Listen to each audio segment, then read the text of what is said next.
मित्रांनो, आज नागपूरच्या संविधान चौका येथे बहुजन समाज पार्टी या इथून खूप मोठ्या प्रमाणात आंदोलन होत आहे आणि ते आंदोलन नेमकं का आणि कशासाठी होत आहे त्याची आपण माहिती घेण्यासाठी आपण आज संविधान चौकात इथे आलेलो आहोत. तर चला माझ्यासोबत आपण इथे काही लोक आहेत त्यांच्याशी आपण संवाद साधूया. सर, तुमचं नाव काय? अशोक गणवीर. आज इथे संविधान चौकामध्ये तुम्ही कशासाठी इथे आलेले आहात? अमित शाह जे आहेत गृहमंत्री, त्यांनी डॉक्टर बाबासाहेबांबद्दल जे अपमानजनक शब्द वापरले त्याच्या निषेधार्थ आम्ही आज इथे उपस्थित झालो. निषेधार्थ.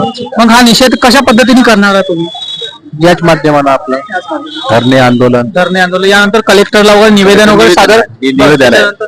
त्याच्यानंतर मग सामाजिक प्रक्रिया जे वरिष्ठ आहेत ते ठरवतील आता. तर अशा पद्धतीने आपण सरांची जाणलेली आपण आणखी लोकांशी जोडूया. आपल्या समोर काही महिला देखील आहेत त्यांच्याशी आपण विचारू. मॅडम, तुमचं नाव काय आहे? ज्योती रंगारी. तर मॅडम, आपण तिथे संविधान चौकात अमित शहाच्या विरोधात नेमकं कशा पद्धतीने निदर्शने करत आहात?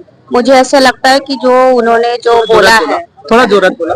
मुझे ऐसा लगता है कि उन्होंने जो संविधान में बोला है बाबासाहेब आंबेडकर त्यांनी अपमान केलेला आहे. उन्होंने त्याच्या विरोधात आपण आंदोलन करत आहोत. त्यांच्या विरोधात आम्ही आंदोलन करत आहे इथे.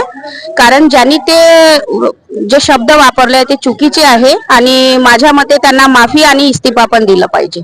कारण बाबासाहेब आंबेडकरांच्यामुळे हा पूर्ण भारत देशाचा जो संविधान त्यांनी तयार केला त्यांच्यामुळे हे सगळं काही घडलं आहे याच्यामध्ये.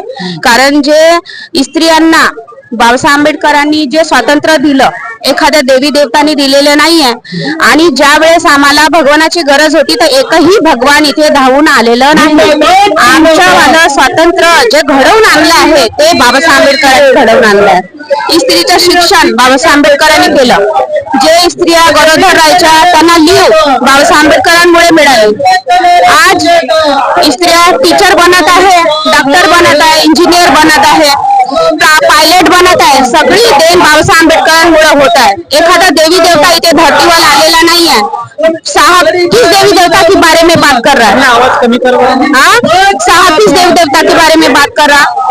अगर उसको स्वर्ग में जाना है तो वो खुद चले जाए ना. हमको स्वर्ग की जरूरत नहीं है. हमको बाबा साहब आम्बेडकर के चरणों में जो हमें मिला है, यानी बाबा साहब आम्बेडकर ने जो भी हमें दिया है, हमको स्वर्ग की जरूरत नहीं है. जो भी है हमारे लिए बाबा साहब आम्बेडकर है. और अगर स्वर्ग में जाना है तो वो शाह को चले जाए. और अगर उसको स्वर्ग में जाना था तो वो संसद में क्या कर रहा? उसको टिकट लेके संसद में चले जाए, यहाँ स्वर्ग में चले जाना चाहिए ना.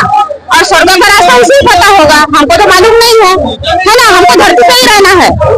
इसलिए हम अमित शाह के खिलाफ यहाँ आए हैं. वो माफी मांगे और इस्तीफा भी दे, ऐसी मेरी इच्छा. अशा पद्धतीने इथे महिलांनी देखील आपलं सहकार्य दाखवलेलं आहे आणि आणखी इथे बरेच लोक जुळलेले आहेत. आपण त्यांच्याकडून त्यांची प्रतिक्रिया जाणून